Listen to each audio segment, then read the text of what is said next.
AP ముఖ్యమంత్రి చంద్రబాబు నాయుడు గారు ఇటీవల పదే పదే వైసీపీ ఒక ఫేక్ పార్టీ ఫేక్ ప్రచారం చేస్తోంది. సోషల్ మీడియాను కూడా కట్టలు చేయాల్సిందే, దీనికోసం ప్రత్యేక చట్టాలు చేస్తామని చెప్తున్నారు. నిజంగానే వైఎస్ఆర్సీపీ ఫేక్ ప్రచారం చేస్తోందా? చంద్రబాబు నాయుడు గారికి ఎందుకు ఈ భయం ఏర్పడింది? తాను చేసిన పనే వైఎస్ఆర్ కాంగ్రెస్ పార్టీ కూడా చేస్తుంది అని చంద్రబాబు నాయుడు గారు భయపడుతున్నట్టుగా ఉంది. చంద్రబాబు నాయుడు గారు ఫేక్ వార్తల గురించి మాట్లాడుతున్నారు కాబట్టి, ఫేక్ ప్రచారం గురించి మాట్లాడుతున్నారు కాబట్టి జగన్మోహన్ రెడ్డిని ఓడించడానికి తెలుగుదేశం పార్టీ చేసిన కొన్ని ప్రధానమైన ఫేక్ ప్రచారాలని చూద్దాం. కాంగ్రెస్ నేతలంతా లేదు అలా చేయలేదని చెప్పినా సరే జగన్మోహన్ రెడ్డి సీఎం పదవి కోసం తన తండ్రి శవం దగ్గరే సంతకాలు చేయించుకున్నారని చేశారు ఒక తప్పుడు ప్రచారం. జగన్ ఆత్మలతో మాట్లాడతారని ఏపీఎన్ ఆంధ్రజ్యోతి ఎండి రాధాకృష్ణతో రాయించారు, అది ఒక ఫేక్ ప్రచారం. 5 ఏళ్ల పాటు సీఎం జగన్మోహన్ రెడ్డి అని కూడా చూడకుండా సైకో సైకో అంటూ చంద్రబాబు నాయుడు నుంచి టీడీపీ కార్యకర్తల వరకు చేశారే, అది ఒక ఫేక్ ప్రచారం. జగన్ మీ భూములన్నీ లాగేసుకుంటారంటూ కరెక్ట్ గా ఎన్నికలకు 15 రోజుల ముందు ల్యాండ్ టైటిలింగ్ యాక్ట్ ను బూచిగా చూపించి తోడేళ్ల బొమ్మలేసి మరీ పత్రికల్లో ప్రచారం చేయించారే, అది ఒక ఫేక్ పార్టీ. ఇడుపులపాయలో నేలమాలిగలు ఉన్నాయంటూ దశాబ్దాలుగా ప్రచారం మాత్రమే చేస్తున్నారే, అది ఒక ఫేక్ ప్రచారం. జగన్ ఇంట్లో పబ్జీ ఆడతారని దేవినేని ఉమ్మాతో చేయించారే, అది వ్యక్తిత్వ హననం. అంటే జగన్ తిరుమలకు చెప్పులు వేసుకొని వెళ్లారని ప్రచారం చేశారే, అది ఒక ఉద్రిక్తతల్ని రెచ్చగొట్టే ప్రచారం. అంటే సమాజంలో విజయమ్మను ఓడించేందుకు విశాఖపట్నంలో కొందరితో తెల్ల పంచలు కట్టించి రాయలసీమ రౌడీలు దిగేశారు, ఇక్కడ విజయమ్మని గెలిపిస్తే మీ భూములు మీకు రక్షణ ఉండదంటూ చేశారే, అది అత్యంత దారుణమైన ఫేక్ ప్రచారం. సీఎం హోదాలో జగన్ ఢిల్లీకి వెళ్ళిన ప్రతిసారి అక్కడే నక్కి కూర్చొని విన్నట్టు చూసినట్టు పత్రికల్లో రకరకాలుగా రాసుకుంటూ వచ్చారే, అది ఫేక్ ప్రచారం. రుషికొండ ప్యాలెస్ జగన్మోహన్ రెడ్డి తన భార్య కోసం కట్టించేశారు అని 5 ఏళ్ల పాటు ప్రచారం చేస్తూ వచ్చారే, అది ఒక ఫేక్ ప్రచారం. తిరిగి ఆ మాట చెప్పాలన్నా కూడా భయం వేసే స్థాయిలో తిరుమల లడ్డూలో జంతువులకు కలిపారు అంటూ స్వయంగా చంద్రబాబు నాయుడు గారే మాట్లాడారే, అది అత్యంత దారుణమైన భక్తుల మనోభావాల్ని సమాజంలో ఉద్రిక్తతల్ని రెచ్చగొట్టే ఫేక్ ప్రచారం. అందరితో ఆగారా? అయోధ్యకు పంపిన 1,00,000 లడ్డూల్లో కూడా జంతువులకు కలిపారు అంటూ సపోర్ట్ షూటర్ గా వచ్చి మాట్లాడారే పవన్ కళ్యాణ్, అది అత్యంత దారుణమైన అసత్య ప్రచారం. జగన్మోహన్ రెడ్డి చిరంజీవిని అవమానించారంటూ ప్రచారం చేశారే, అది ఒక ఫేక్ ప్రచారం. వైఎస్ భారతి గారి మీద, ఆమె వ్యక్తిత్వం మీద ఆమెను ఒక రాజ్యాంగేతర శక్తిగా చూపించి వైసీపీని దెబ్బ కొట్టేందుకు 5 ఏళ్ల కాలంలో తెలుగుదేశం పార్టీ తన టీవీ ఛానళ్ల ద్వారా, యూట్యూబ్ ఛానళ్ల ద్వారా, సోషల్ మీడియా ద్వారా చేయించిందే, అది అత్యంత దారుణమైన మహిళల వ్యక్తిత్వాన్ని కించపరిచే నీచమైన ప్రచారం. జగన్మోహన్ రెడ్డి 15 లక్షల కోట్ల రూపాయలు 5 ఏళ్లలో అప్పు చేశారని ఒక పచ్చి అబద్ధాన్ని ప్రచారం చేశారే, అది దారుణమైన ఫేక్ ప్రచారం. అంటే తిరిగి అధికారంలోకి వచ్చిన తర్వాత అసెంబ్లీ వేదికగానే 6,49,000 కోట్ల రూపాయలు మాత్రమే అప్పు ఉందని పయ్యావులు కేసువే చెప్పారంటే ఏ స్థాయిలో తప్పుడు ప్రచారం చేసి ఉండాలి. జగన్మోహన్ రెడ్డి అధికారంలో ఉన్నప్పుడు పరిశ్రమలు పారిపోయాయంటూ చేశారే, అది ఒక ఫేక్ ప్రచారం. సుగాలి ప్రీతి హత్య తెలుగుదేశం పార్టీ హయాంలో జరిగితే పవన్ కళ్యాణ్ ద్వారా మొత్తం జగన్మోహన్ రెడ్డి హయాంలోనే జరిగిందేమో అన్నట్టుగా ప్రచారం చేయించారే, అది ఒక దుర్మార్గమైన ప్రచారం. జగన్మోహన్ రెడ్డి 5 ఎకరాల స్థలం, 5 ఎకరాల భూమి, 5 ఎకరాల స్థలం, ఉద్యోగం, 8 లక్షల రూపాయల డబ్బు ఇచ్చినా సరే జగన్మోహన్ రెడ్డి మొత్తం దారుణానికి ఒడిగట్టారన్నట్టుగా పవన్ కళ్యాణ్ ప్రచారం చేశారే, అది సహించరాని తప్పుడు ప్రచారం.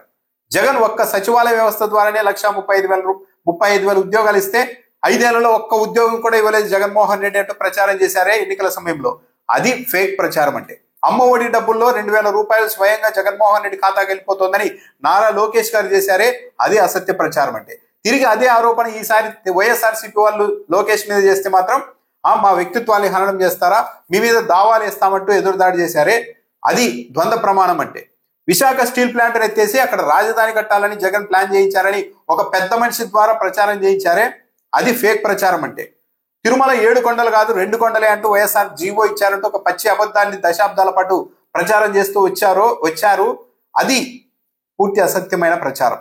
జగన్ భారీగా అప్పులు తెచ్చి ఏపీని శ్రీలంక, సోమాలియా చేస్తున్నారంటూ చేశారే, అది అసత్య ప్రచారం. ఇప్పుడు 15 నెలల కాలంలోనే 2 లక్షల కోట్ల రూపాయల పైగా అప్పులు చేసి ఎందుకు చేశారంటే మాట్లాడుకుంటూ ఉంటున్నారే, అది ద్వంద్వ ప్రమాణాలంటే. జగన్ హయాంలో 30,000 మంది మహిళలు మాయమైపోయారు అంటూ పవన్ కళ్యాణ్ చేశారే, అది అసత్య ప్రచారం. వాలంటీర్లే అమ్మాయిని రాష్ట్రం దాటిస్తున్నారని పవన్ కళ్యాణ్ చేశారే, అది దుర్మార్గమైన ఒక ఫేక్ ప్రచారం. ఆదాని దగ్గర 1,750 కోట్ల రూపాయలు లంచం తీసుకున్నారని ఆరోపించి ఇప్పుడు తిరిగి అదే ఒప్పందాన్ని కొనసాగిస్తూ ఉన్నారే, అది ఫేక్ ప్రచారంతో కూడిన ద్వంద్వ ప్రమాణాలంటే. విజయవాడకు వరదలు వస్తే ప్రకాశం బ్యారేజ్ను బద్దలు కొట్టి విజయవాడను ముంచేందుకు వైసీపీ వాళ్ళే పడవల్ని అడ్డుగా పెట్టారు గేట్లకంటూ ప్రచారం చేశారే, అది అసత్య ప్రచారం. ఆ ప్రచారం ఏమైనా ఇప్పటికే అవుతుందంటే ఏమీ ఆగడం లేదు. యూరియా కొరత విపరీతంగా ఉందని రైతులు గగ్గోల పెడుతూ ఉంటే, తెలుగుదేశం పార్టీ పత్రికల్లో కూడా కథనాలు వస్తూ ఉంటే, ఇదంతా వైఎస్ఆర్ కాంగ్రెస్ పార్టీ చేస్తున్న ప్రచారం. యూరియా కొరత లేదు కాబట్టి ఇలాంటి ప్రచారాన్ని అడ్డుకట్ట వేసేందుకు వైఎస్ఆర్సీపీ మీద చర్యలు తీసుకోవాలి, సోషల్ మీడియా కట్టడి చేయాలంటూ మాట్లాడుతున్నారే, అది ద్వంద్వ ప్రమాణాలు. పైగా ఇవి కొన్ని మాత్రమే, ఇంకా చాలా చేశారు జగన్మోహన్ రెడ్డి మీద.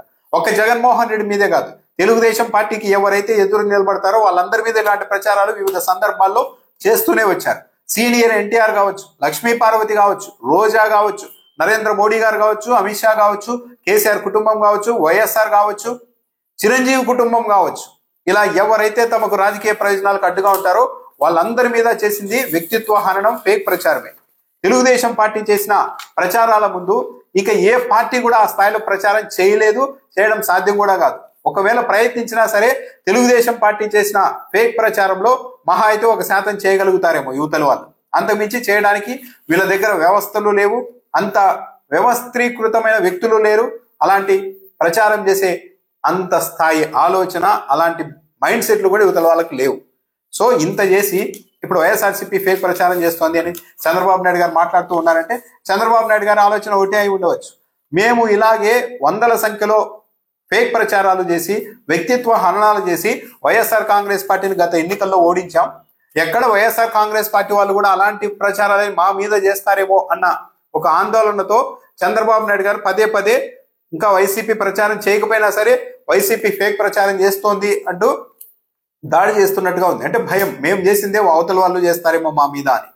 దాంతోపాటు ఇలా ఏది ప్రతిదీ వైఎస్ఆర్ కాంగ్రెస్ పార్టీ మీదకు నెట్టేస్తూ ఉంటే, ఈ ప్రభుత్వంలో తప్పులు జరిగినా, అన్యాయాలు జరిగినా చూసే ప్రజలకంతా ఇదంతా వీళ్ళది కాదు, వైఎస్ఆర్సీపీ వాళ్ళదే, కాబట్టి చంద్రబాబు నాయుడు ప్రభుత్వాన్ని, చంద్రబాబు నాయుడు ఎమ్మెల్యేలది ఏ తప్పు లేదు, ప్రభుత్వం చాలా సమర్థవంతంగా పనిచేస్తోంది అన్న ఒక ఇంప్రెషన్ కలిగించడానికి ప్రయోగం చేస్తున్నట్టుగా ఉంది. దాంతోపాటు గత ఎన్నికల్లో మీడియాను, సోషల్ మీడియాను, వ్యక్తుల్ని, ఐటీడీపీ ఇలా అన్ని వాడి ఏ విధంగా వైఎస్ఆర్సీపీని దెబ్బకొట్టారో చంద్రబాబు నాయుడు గారికి బాగా తెలుసు. సో ఇప్పుడు సోషల్ మీడియాని కట్టడి చేయాలి అంటే ఏం చేయాలంటే, ఇంకో ఫేక్ ప్రచారం చేస్తూ ఉన్నారు అంటూ 1-2 చూపెట్టేసి మొత్తం వ్యవస్థకే గొంతు నొక్కేయాలి అన్న ఒక ప్రచారం, ఒక ప్రయత్నం అయితే చంద్రబాబు నాయుడు గారు చేస్తూ ఉన్నారన్నది చాలా క్లియర్. వైసీపీ హయాంలో ఒకరిద్దరిని సోషల్ మీడియాలో ఎక్కడన్నా మరీ శృతి మించిన వాళ్ళని అరెస్ట్ చేస్తే రూల్ ఆఫ్ లా ఎక్కడుంది, చట్టం ఎక్కడుంది, భావ ప్రకటన స్వేచ్ఛ ఏమైపోయిందని ప్రశ్నించిన చంద్రబాబు నాయుడు గారే ఈరోజు సోషల్ మీడియాని కట్టడి చేయాలి, అందుకోసం ప్రత్యేక చట్టం తేవాలి అని మాట్లాడుతూ ఉన్నారు. అంటేనే తెలుగుదేశం పార్టీ అధినాయకుడిలో, రాష్ట్ర ముఖ్యమంత్రిలో తన పరిపాలన మీద ఎంత నమ్మకం ఉందో అర్థమవుతోంది. పరిపాలన మీద నమ్మకం ఉంటే అంతా సవ్యంగా సాగుతోంది అన్న ధీమా నాయకుడికి ఉంటే ఈ ప్రచారాలన్నీ పట్టించుకోరు. పైగా తెలుగుదేశం పార్టీ దగ్గర అసాధారణమైన మీడియా వ్యవస్థలు ఉన్నాయి, సోషల్ మీడియా స్ట్రాంగ్ గా ఉంది, 100 యూట్యూబ్ ఛానల్స్ ఉన్నాయి. ఇన్ని వ్యవస్థలుండి కూడా చంద్రబాబు నాయుడు గారు భయపడుతున్నారు అంటే తన పరిపాలనలో లోపాలు ఉన్నాయి అన్నది ఆయనకు కూడా పరోక్షంగా తెలుసు కాబట్టి.